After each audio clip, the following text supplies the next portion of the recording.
Hi, we're here today at wonderful Docklow Pools near Hereford. The place is absolutely full of fish, but like all places this time of year, things go a little bit funny. The leaves falling off the trees and the fish go funny.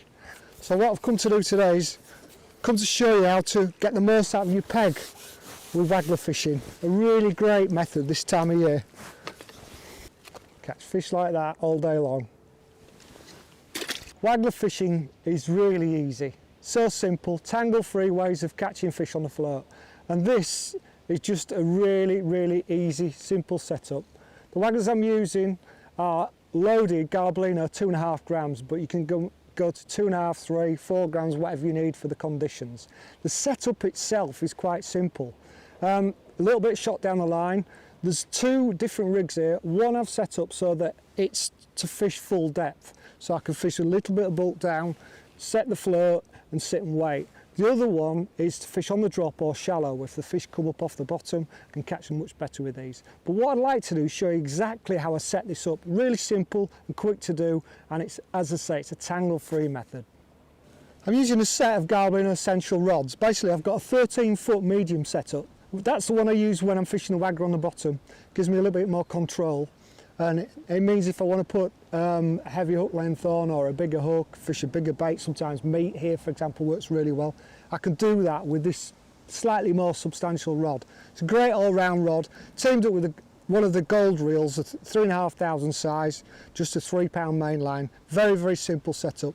The other rod is a much softer rod. This is a 12-foot, it's what we call our super light, and it's a perfect rod for fishing up in the water when you're catching mixed species. When you lift up into that fish, when you strike and you don't know whether it's going to be a big F1 or a carp or a roach or a chub, then this rod will help you. It'll just give you that cushion that you need. As it picks up, it'll fold over and you can fish light lines to catch all kinds of fish. Very good setup that. And I was always err on the side of softness rather than rigidity when you fishing mixed fisheries like this. So let me go through the actual setup. So what I've got, first of all, I've got one of these 2.5 gram float with an insert. I can change those inserts, no problem. I've got 3 or 4 different size inserts. So if I want finer, thicker, orange, yellow, black, anything, I can do that. But normally what we would do is we'd just use a normal insert, a normal attachment on here, or just throw this on the line. The best way is to use this kind of thing. These are like what we call quick feeder waggler rigs. So simple. They come in a little grommet and they're set up with quick stops and a swivel on them. So basically all I have to do, and I can show you exactly what I'm doing now, that rig is ready to go there. I just get the main line, slide it on like that, move the quick stops up, there's 1 above it and 3 below, and all that does is just gives you the ability to move your float up and down the line, and you can see there that is actually set up on the line. I can put the float straight on with the American snap on the bottom. It's very easy to fit. And it means there that rather than in the old days we would use shot, and you know, these days we've got to use non-toxic shot in big sizes. You don't need to use any shot around your float here.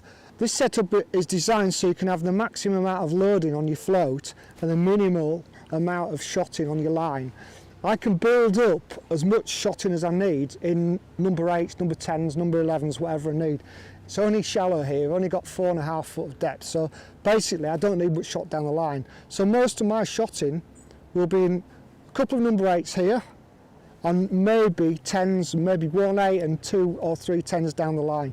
Very simple. Now the other thing that I use is the Garblino quick attachment for hook links. That is a tiny little swivel with a rubber grommet and a hook on. And it's so simple to attach this. You can attach it however you want, but I tend to do just a standard turnover lasso rig. Put it through 3 or 4 times, slide it down like that, and then that is ready. You can see there to actually attach your hook length to. The only thing I haven't put on the line is the micro shot, but what I would do, if I've got a little bit more time, I'd put those on before I put the quick stop on there, and just put the 2 or 3 on there, slide them up with wet fingers, bite that little bit of line off that I've used, and the job's a good one. It's absolutely perfect. Hook length on the end. Hook length size around 300mm I tend to start off with on these.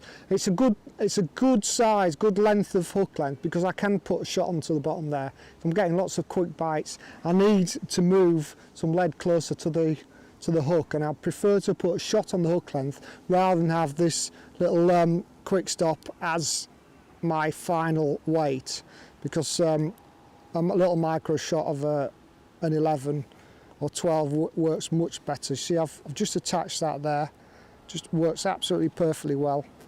So about 320mm is perfect for the hook length. And what I do is just transport them back in on EVA spools.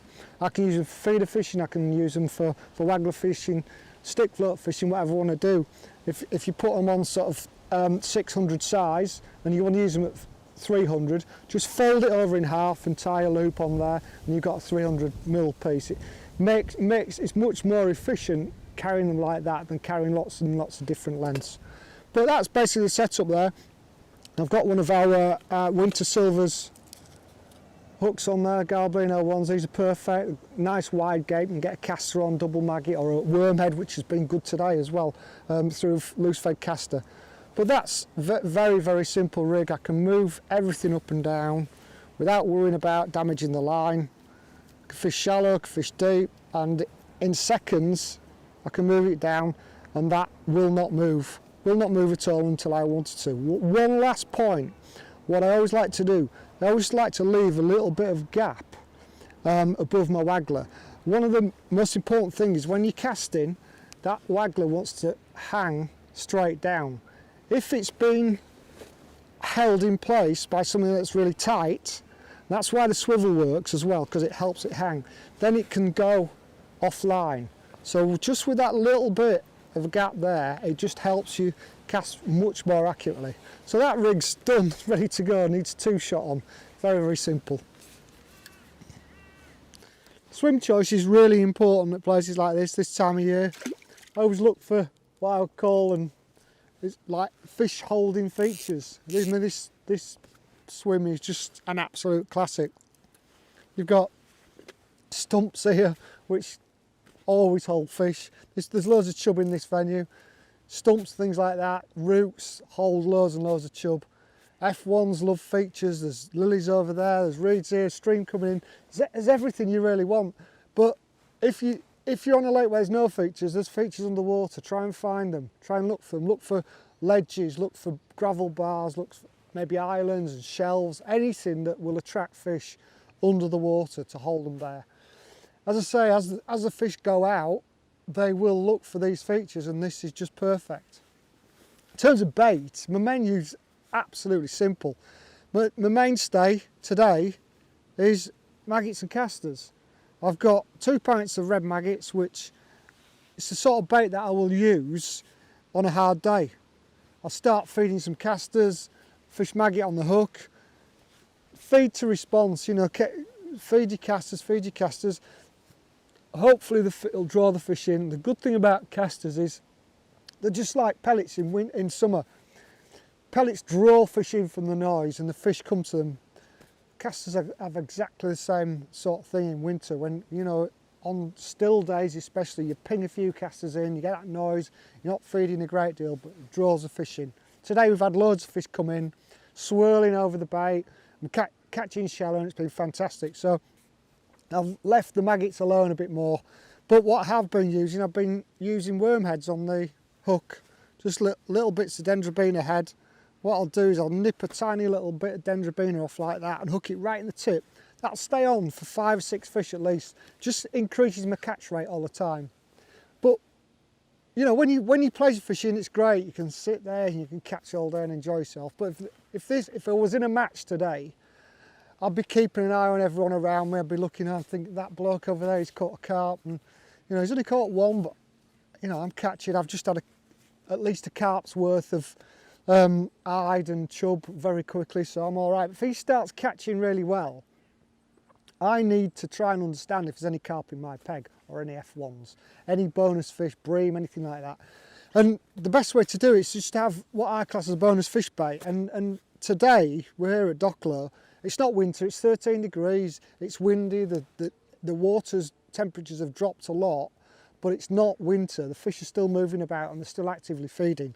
Meat is a really great bait for here. And two good baits pretty much anywhere, as long as they're allowed, is meat and corn. They will sort out better fish. The good thing about 6mm meat, you can put it in with your casts and ping a bit out all the time, and with, you know, add a bit of corn and just drop a bit of corn in. Every now and again, just put a bit of corn on your hook or a bit of meat and it might just catch that extra fish. And that's how you build your peg, and you turn it like a silvers bag into maybe a match winning bag, and your peg will develop, and it's easy to do that. You feed meat, the roach aren't going to scare off, the roach will just keep eating the casters. It's a really good way of making things happen in your peg. What's become really evident today, and it often happens when you're catching plenty of fish and you lose feeding, and you know, some of these fish, look at this, oh, look at that beautiful roach, absolutely lovely. Love casters.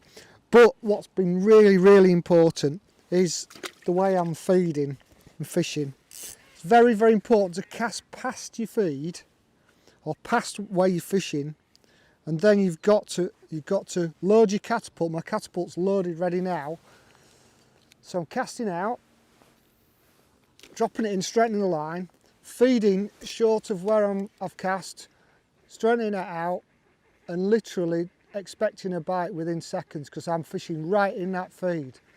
And that's been most evident. The best way to catch is doing that. If you fish outside your feed, if you fish and then feed too late, then you don't get bites.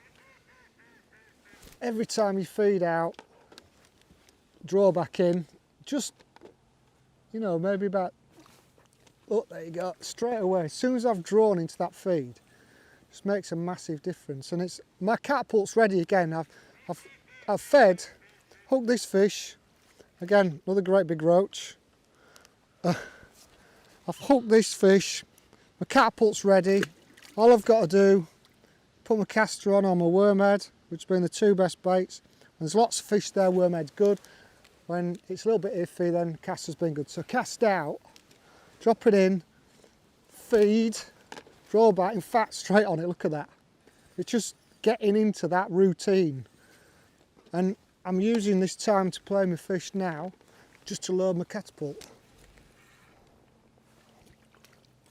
These are too big to swing really, to net them. But I'm catching roach, eyed, chub, skimmers, no F1s, but you know, I've tried upping the feed and it's not made any difference.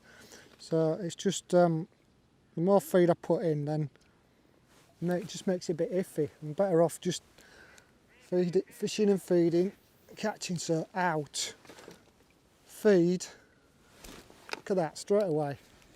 That was past my feed though there, so there's a lot of fish at the moment. A smaller fish, the bigger fish are definitely in my feed. Little chublet, great variety of fishing this is, fast and furious, and it's really good fun as well. I've had a lovely day here today, look at this. Swinging roach, look at that. So I've basically given you all the details of how I set my Waggler up. Very simple, nice way to do it. I've told you how I feed it, what baits I use, how to catch a bonus fish. Very simple, very straightforward things that you can do. Docklow has never ever let me down. I've never had a bad day here. If you're in the area, if you're somewhere around, if you can afford a couple of days off, get yourself over here. You will not be disappointed. You catch fish on every lake, on any method. It's a beautiful place. If you can't get here, get out to your local lake, get the Waggler out, practice the things that I've told you about, and you won't fail to catch fish. It's a fantastic method any time of the year, but especially as autumn arrives.